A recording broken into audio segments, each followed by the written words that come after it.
नमस्कार। कभी कभी लगता है ना कि योग सिर्फ शरीर को खींचना या मोड़ना है, पर क्या ये इतना ही है?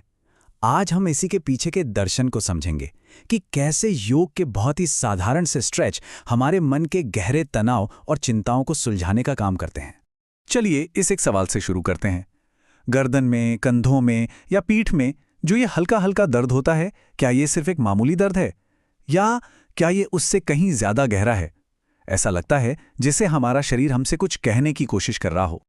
और यहीं पर हमारी आज की पूरी बातचीत का सार छिपा है।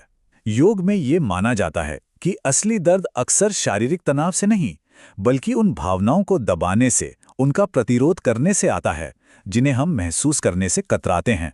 तो चलिए अब इस विचार में थोड़ा और गहरा उतरते हैं। ये सिर्फ कसरत करने के सही या गलत तरीकों के बारे में नहीं है, बल्कि हम उस पूरे मानसिक फ्रेमवर्क को समझने की कोशिश कर रहे हैं जो असल में शारीरिक राहत के पीछे काम करता है। सोचिए, गर्दन में जो जकड़न है या कंधों पर जो भारीपन महसूस होता है, वो सिर्फ शारीरिक लक्षण नहीं है, ये तो हमारी भावनात्मक स्थिति का एक नक्शा है। योग इसी नक्शे का इस्तेमाल करता है, ये समझने के लिए कि हमारे अंदर, हमारे मन में असल में क्या चल रहा है।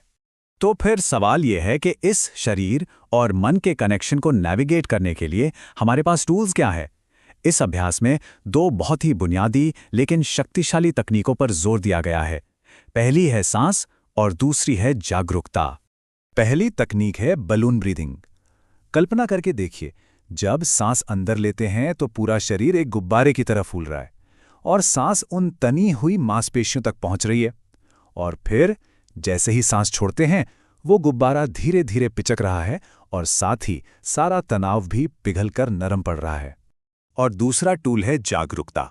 इसे बॉडी स्कैन के जरिए महसूस किया जाता है, मतलब बस आराम से अपने ध्यान को शरीर के हर हिस्से पर ले जाना, सिर से लेके पैरों की उंगलियों तक, और बस ये नोटिस करना कि वहां कैसा महसूस हो रहा है। अच्छा, बुरा, कोई जजमेंट नहीं, बस महसूस करना। चलिए अब इस अभ्यास के सबसे जरूरी सिद्धांत पर आते हैं। ये हमें किसी भी तरह के दर्द या बेचैनी से निपटने के दो एकदम अलग रास्ते दिखाता है। एक रास्ता है जबरदस्ती का और दूसरा है स्वीकृति का, यानी उसे स्वीकार करने का। इसे समझने के लिए एक छोटा सा उदाहरण लेते हैं। मान लीजिए कि हम हैमस्ट्रिंग को स्ट्रेच कर रहे हैं। अगर हम जोर जबरदस्ती करेंगे तो शरीर खुद को बचाने के लिए और ज्यादा अकड़ जाएगा और दर्द बढ़ जाएगा। लेकिन अगर हम सांस लेते हुए शरीर को धीरे धीरे खुलने की इजाजत दें तो मांसपेशियां खुद ब खुद नरम पड़ने लगती हैं और तनाव सच में रिलीज होता है। ये बात बिल्कुल पते की है। जबरदस्ती नहीं, अपनी सांस पर भरोसा करना जरूरी है, क्योंकि शरीर को पता है कि उसे क्या करना है। हमें बस उसे रोकना बंद करके उसे करने की अनुमति देनी है। और अब हम आते हैं इस पूरी चर्चा के सबसे दिलचस्प हिस्से पर कि कैसे ये गहरा शारीरिक काम हमारे अंदर एक गहरी भावनात्मक प्रतिक्रिया को ट्रिगर कर सकता है। ये सुनने में थोड़ा अजीब लग सकता है ना? पर योग में ये माना जाता है कि कुछ आसन, खासकर वो जो हमारे कूल्हों को खोलते हैं, वो हमारे अंदर सालों से दबी हुई भावनाओं को बाहर निकाल सकते हैं। इसी को कहते हैं इमोशनल रिलीज या भावनात्मक मुक्ति। ये उन भावनाओं का एक अचानक से हुआ विस्फोट है जो शायद बहुत लंबे समय से हमारे शरीर के किसी कोने में फंसी हुई थीं और अब उन्हें बाहर आने का रास्ता मिल गया है।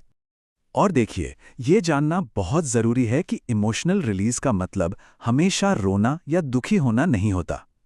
ये अचानक से आई हुई हंसी हो सकती है, गुस्सा हो सकता है, या शायद बस शरीर में एक अजीब सी झुनझुनी, कुछ भी हो सकता है। और जैसा कि कहा गया है, ठीक होने के लिए महसूस करना जरूरी है। इन भावनाओं को एक सुरक्षित माहौल में बाहर आने देना हीलिंग प्रोसेस का ही एक हिस्सा है। ये बिल्कुल उन दीवारों के गिरने जैसा है जो हमने अनजाने में अपने चारों ओर खड़ी कर ली थी।